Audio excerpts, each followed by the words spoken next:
welcome back to Joy Kids Online Service. Welcome buat kalian yang baru pertama kali nonton atau yang sudah sering nonton Joy Kids Online Service. Buat kalian yang ada di Surabaya, Palangkaraya, Jakarta, dan sekitarnya, we're so happy to meet all of you.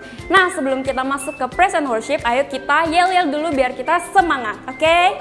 Ready? Berdiri semuanya. Ready? 1, 2, 3. Joy, yes, yes, yes, I'm awesome. Sekali lagi yang lebih semangat, oke? Joy, yes, yes, yes, I'm awesome. Yeay! Halo semuanya, welcome to Joy Kids Online Service. Kita berdiri bersama-sama, we're gonna dance together.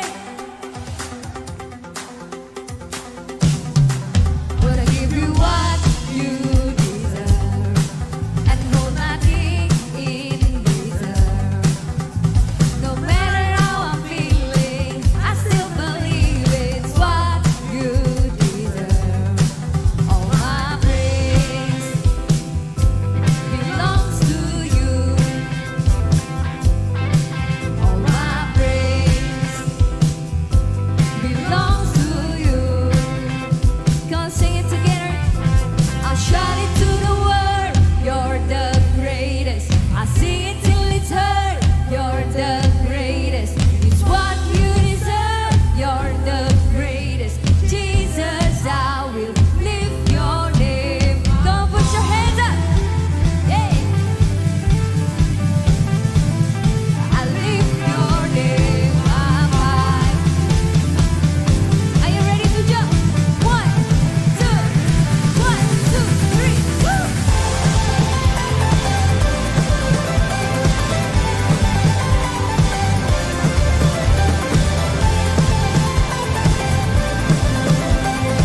kasih Tuhan.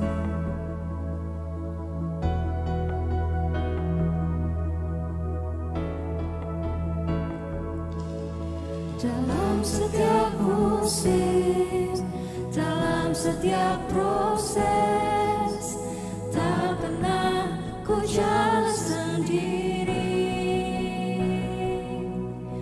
Dalam pergumulan, dalam kemenangan, Engkau Yesus yang besertaku. Kau Tuhanku yang turut bekerja di dalam segala perkara hidupku. Kau datangkan semua kebaikan, Kau jadikan serupa denganmu.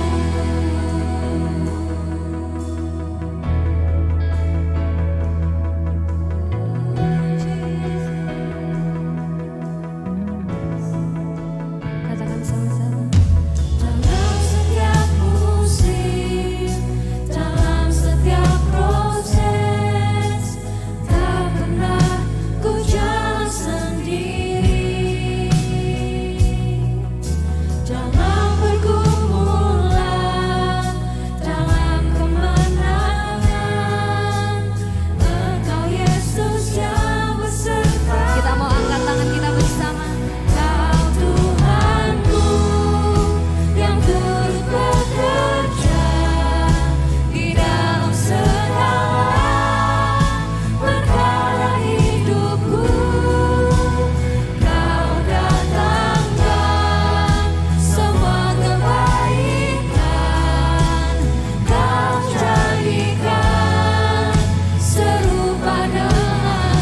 Katakan Kau Tuhanku, Tuhanku yang turut bekerja di dalam segala perkara hidupku. Kau datangkan semua kebaikan, Kau jadikan serupa denganmu.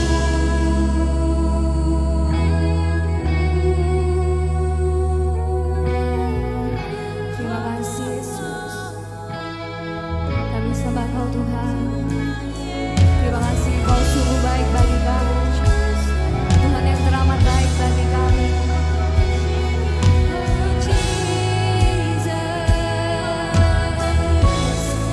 Kami sembah Tuhan. Kau setia, Kau Tuhan setia. Kau Tuhanku yang turut bekerja di dalam segala perkara hidupku. Kau datangkan semua kebaikan, Kau jadikan serupa dengan. Katakan Kau jadikan, Kau jadikan serupa denganmu. Kau jadikan serupa denganmu. Tepuk tangan untuk Tuhan kita yang luar biasa. Terima kasih Tuhan. Kami siap untuk mendengarkan firman-Mu. Mari semuanya sama-sama katakan amin.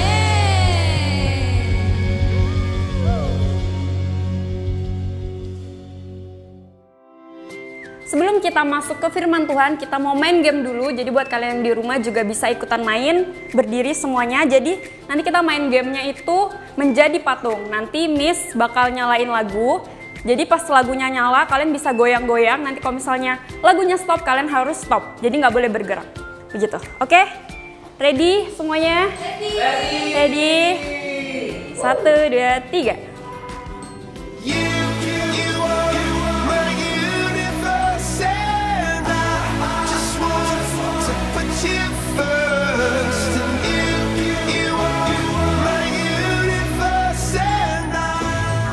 Nah, kan nggak boleh bergerak ya, yang di rumah juga nggak boleh bergerak ya.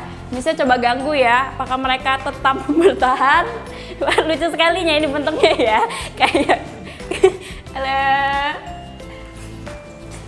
tahan ya, squat ya, ini lagi squat ya, ini lagi ngapain ini? Lagi mandi ya. Miss minta bantuan deh kayaknya nih biar ganggu, biar ada yang bergerak. Ayo. Sini kakak ganda bantuin aku ganggu mereka biar mereka bergerak. Aduh aku gerak. Dua lagi. Yeay. Berarti yang menang kakak Peter. Yeay. Halo semuanya. Nah, jumpa lagi dengan Miss Feli ya. Dan di tahun ini sekali lagi Missnya terus mau ngingetin buat kita semua, mungkin yang kita udah sering nonton, mungkin entah kita yang jarang nonton atau kita yang baru pertama kali nonton. Di tahun 2021 ini tema kita adalah ini, Adventure with God to be Awesome Kids. Oke, sekali lagi ya, kita mau teriakkan sama-sama, kita mau ketikan sama-sama, kita mau teriakkan dengan suara yang super keras supaya kita semua nggak ngantuk. Oke, yuk sama-sama ya.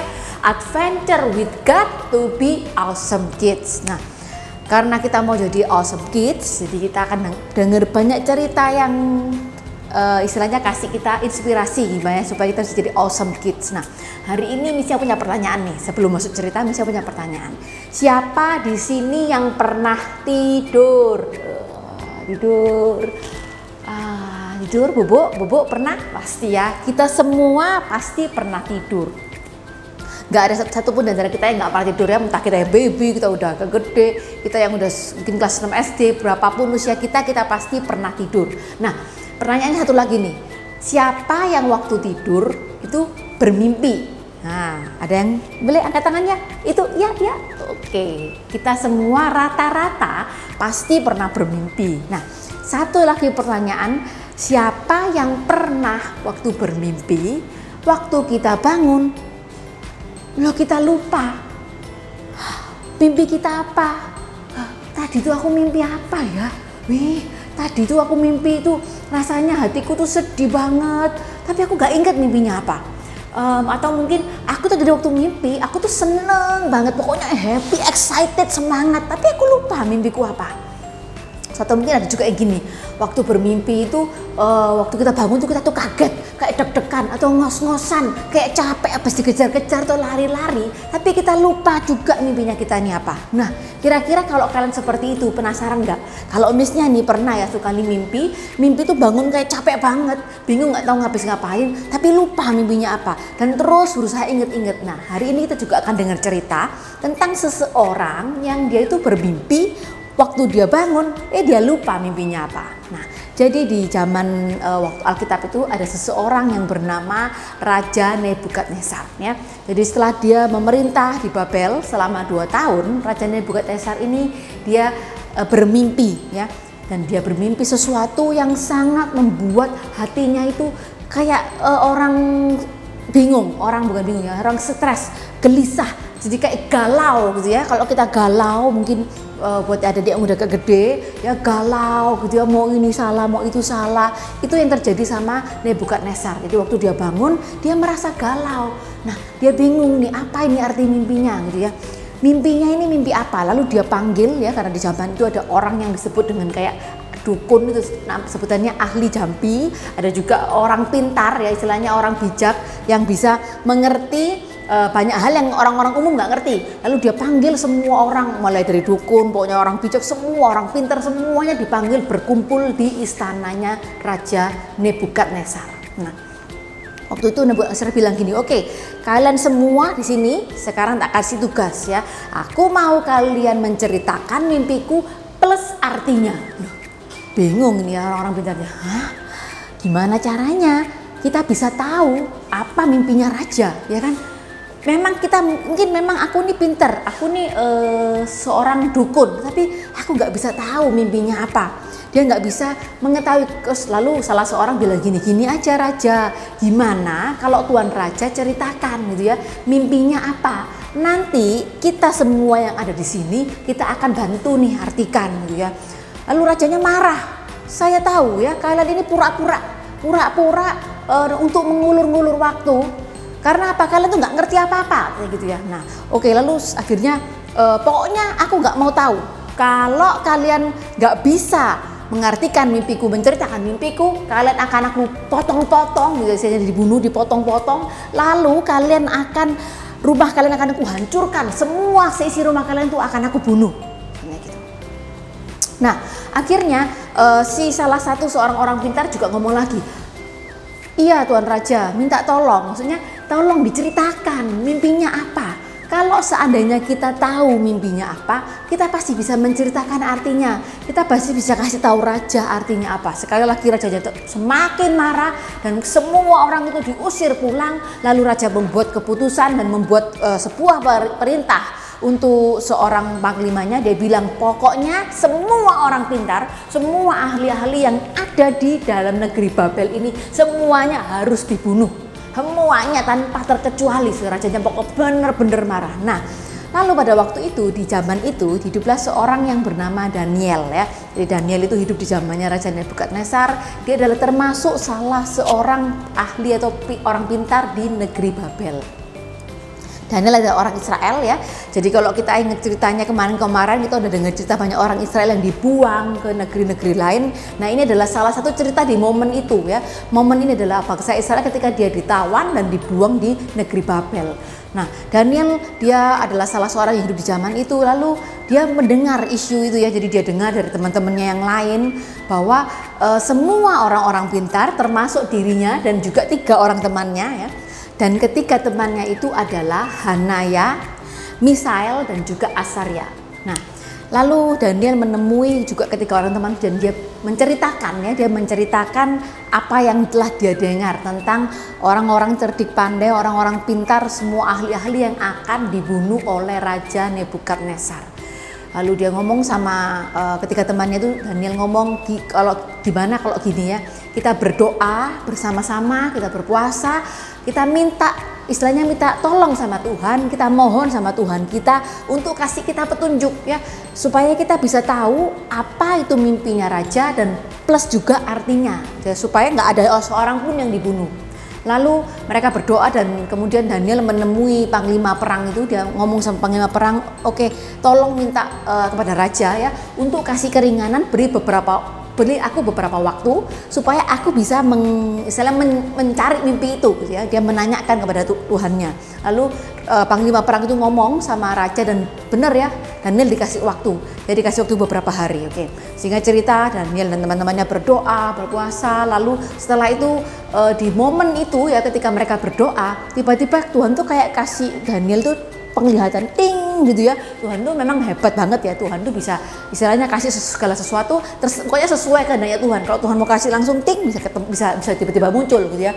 Nah, beneran waktu itu Daniel dia mendapatkan penglihatan itu dan dia mengerti mimpi plus artinya. Oke, lalu dia menghadaplah ke Daniel, segera menemui panglima perang.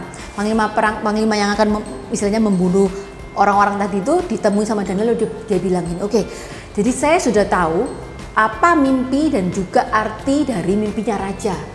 Izinkan saya menemui raja dan supaya saya bisa menceritakannya. Nah, lalu Daniel dibawa oleh panglima ini menuju ke istana raja dan dia menemui Raja Nebukadnezar ya. Pada waktu dia menemui raja, lalu dia ngomong sama raja ya, Raja, Tuhanku yang hidup, Tuhanku yang hebat, itu yang memberitahukan kepada aku mimpi raja. Oke. Dan mungkin ya, saya sudah cerita aja, kamu apa sih yang kamu tahu gitu ya. Oke. Dan Daniel mulai cerita ya. Jadi pada waktu raja tidur, raja itu bermimpi, dia melihat sebuah patung yang sangat besar ya. Patung itu gede banget, sangat tinggi, dan kepala patung itu sangat mengerikan ya. Modelnya itu pokoknya seram sekali. Plus kepalanya itu terbuat dari emas. Nah, lalu bagian dada dan ini bagian tengahnya ini itu terbuat dari perak. Lalu bagian yang ketiga, pinggul ke bawah ini terbuat dari tembaga. Nah, sedangkan sisi kaki yang sebelah satunya itu terbuat dari besi. Lalu sisi kaki yang satunya terbuat dari tanah liat. Nah, nggak berhenti di situ mimpinya. tiba-tiba ada sebuah batu yang entah istilahnya dari gunung yang bahkan nggak diapa-apakan, tiba-tiba batu itu menggelundung ke bawah dan menghancurkan seluruh patung tadi. Jadi patung tadi itu hancur lebur, cuma jadi seperti debu-debu gitu ya. Ada timbunan besi, tanah liat, tembaga, perak dan emas. Semuanya itu jadi pokoknya seperti timbunan debu. Nah, hancur lebur pokoknya. Jadi kayak pasir gitu ya. Jadi bener-bener hancur semua yang dari patung itu tadi. Nah, dan sedangkan gunung tadi, batu yang menjatuhkan istilahnya patung itu tadi, justru dia akan semakin besar, gunung itu semakin besar dan memenuhi seluruh bumi. Itu adalah mimpi dari raja. Lalu debu-debu yang tadi, pasir-pasir itu ya, yang tadi hancur itu di bawah, dia itu tertiup angin sehingga tidak meninggalkan satu bekas apapun. Misalnya kayak kalau kita lihat ada pasir kayak kena tiup angin, paling nggak ada sedikit-dikit. Ini enggak, ketika ditiup angin semuanya itu hilang. Mau yang tanah liat, mau yang besi, mau yang tembaga, perak ataupun emas, debu-debu itu semua hilang dan tidak meninggalkan bekas sama sekali. Itu adalah mimpi Tuhan. Nah, sekarang Daniel bilang, aku akan mengartikannya. Ini adalah artinya. Jadi Tuhanku yang hidup itu sudah memberitahu kepada Tuhan apa yang akan terjadi di masa depan. Ya, di masa depan nanti itu akan ada seperti ini. Kepala emas tadi ya, yang terbuat dari emas itu adalah pemerintahannya Raja Nebukadnezar ya. Dia adalah raja yang sangat besar, sangat hebat. Dan setelah istilahnya kalau nanti Raja Nebukadnezar ini meninggal, yang menggantikan itu dari sebuah kerajaan baru yang tidak sehebat kepala emas ini tadi ya, karena kan perak yang sudah nggak sehebat yang atasnya. Lalu nanti kalau yang di tengah ini, yang perak ini juga hancur kerajaannya, akan digantikan oleh kerajaan terbuat dari tembaga yang berikutnya ini juga sama. Dia tidak akan lebih besar atau lebih hebat daripada yang kerajaan sebelumnya. Lalu akan ada berikutnya, yaitu kerajaan yang berikutnya yang terbuat dari tanah liat ya, itu adalah campuran besi, ada campuran besinya juga, dan sebagian jadi karena itu kan di bagian kaki ada jari-jarinya, jari-jari itu terbuat dari besi, dan itu menunjukkan bahwa ada bagian kerajaan yang kuat, ada juga bagian kerajaan yang lemah. Karena istilahnya itu kerajaannya itu dicampur, walaupun mereka berusaha untuk semakin kuat ya, besi dicampur tanah supaya lebih kuat, tapi tetap kerajaan itu istilahnya nggak kuat, nggak bisa sekuat yang sebelumnya, dan kerajaan itu juga akan hancur dan dikalahkan oleh sebuah bangsa yang lain. Nah, dan seperti Tuhan tadi lihat ya dalam mimpi bahwa patung ini tadi akan hancur tanpa disentuh oleh tangan manusia. Gitu ya, patung ini akan hancur. Itu menunjukkan apa? Tuhan yang besar, Allah yang besar menyatakan bahwa ini semua itu di bawah kekuasaan Tuhan. Dan ketika itu semua terjadi, ya, Tuhan itu menunjukkan kepada Tuanku bahwa Allah itu akan segera menyatakannya, gitu ya. Jadi akhirnya pada waktu dia dengar cerita itu, si Nebukadnezar dia sujud menyembah kepada Daniel ya, karena dia merasa wah hebat banget nih ya, Daniel, Tuhanmu tuh bener-bener hebat, bener-bener luar biasa ya. Nggak perlu dikasih tahu mimpinya, bisa tahu mimpinya plus artinya juga dengan detail gitu ya. Jadi akhirnya Raja Nebukadnezar tuh mengangkat Daniel dan juga ketiga temannya tadi untuk menjadi salah satu petinggi di dalam kerajaan Babel. Itu masih ending dari ceritanya, tapi nanti minggu depan kita akan dengar cerita lebih panjang lagi tentang Daniel. Tapi dari cerita hari ini ya, kita semua itu mau belajar ini, kita tetap mau melayani Tuhan apapun yang terjadi, no matter what, serve God. Jadi apa hubungannya gitu ya, kok bisa sih Miss, apa hubungannya antara Daniel tadi ngartikan mimpi plus melayani Tuhan gitu ya. Ketika Daniel melakukan tuh, dia berusaha untuk melayani raja, plus dia mau menolong orang-orang cerdik pandai yang lainnya supaya nggak dibunuh oleh raja, tapi dia melakukannya dengan cara apa? Melayani Tuhan. Kok bisa ya, ketika dia mau menceritakan mimpinya dia masih ngomong sama raja. Yang mengartikan mimpi, yang kasih tahu semuanya itu adalah Tuhanku. Tuhanku yang hebat, yang aku layani, itu yang kasih aku tahu semuanya. Dia nggak menyombongkan dirinya, dia nggak ngomong wah aku hebat, aku bisa tahu ini, tapi nggak, dia tetap memulai semuanya itu dengan melayani Tuhan. Jadi dia tetap meninggikan Tuhannya, dia tetap ngomong bahwa apa yang dia lakukan ini semuanya itu adalah karena Tuhan. Jadi kita harus sama-sama belajar ya, no matter what, serve God. Nah sekarang apa pentingnya sih Miss melayani Tuhan gitu ya. Nah hari ini Missnya bawa ini nih, ada yang tahu ini apa? Nah yes, pasti tahu lah ya, ini tuh namanya batu ya. Bayangkan batu ini tuh adalah seperti kita ya, manusia. Entah kalian mungkin siapa Daniel atau mungkin Devi gitu ya di rumah lah, mungkin atau mungkin ada yang namanya Catherine gitu, atau mungkin ada yang namanya Budi, atau mungkin ada yang namanya Benny, atau siapapun yang ada di rumah. Kalau misalnya namanya Feli, jadi bayangkan batu ini adalah Miss Feli gitu ya, atau siapapun kalian sendiri. Lalu melayani Tuhan itu sama kayak ketika kita melemparkan batunya ke dalam air. Oke. Ups, karena terlalu keras lemparnya, ya saya lemparkan pelan-pelan aja. Nah, ketika batu ini dilemparkan, kalian akan lihat ada kayak goyangan air ya, airnya itu bergoyang. Kalau tadi waktu nggak ada batunya, waktu batunya belum dilemparkan ya, waktu batunya itu masih di luar, air ini tenang sekali gitu ya. Dan air akuarium itu seperti lingkungan kita.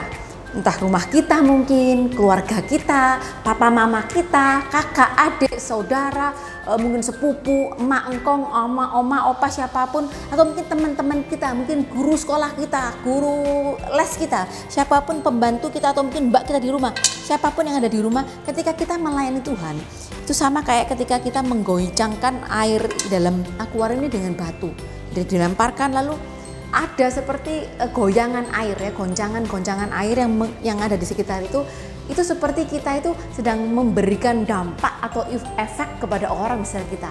Kalau kita melayani Tuhan ya, mungkin kita merasa aduh kok melayani Tuhan, mungkin ada yang minta tolong untuk nyanyi gitu ya, ada yang minta tolong untuk main musik atau apapun yang kalian lakukan, atau mungkin di rumah ya kalian menolong adik atau melakukan hal-hal yang istilahnya itu sesuatu yang baik yang kalian lakukan untuk Tuhan. Itu seperti kita itu memberikan efek kepada dampak kepada sekitar kita ya. Kayak kalau air dilemparkan ke dalam kalau batu dilemparkan ke dalam air, itu akan ada riak-riak atau goncangan air yang istilahnya melebar ke samping-samping. Itu seperti ketika kita itu memberikan dampak kepada orang sekitar kita. Jadi apapun yang terjadi, ya mungkin entah kita lagi bad mood, atau mungkin kita lagi bete, atau lagi galau gitu ya, apapun yang terjadi, no matter what, serve God.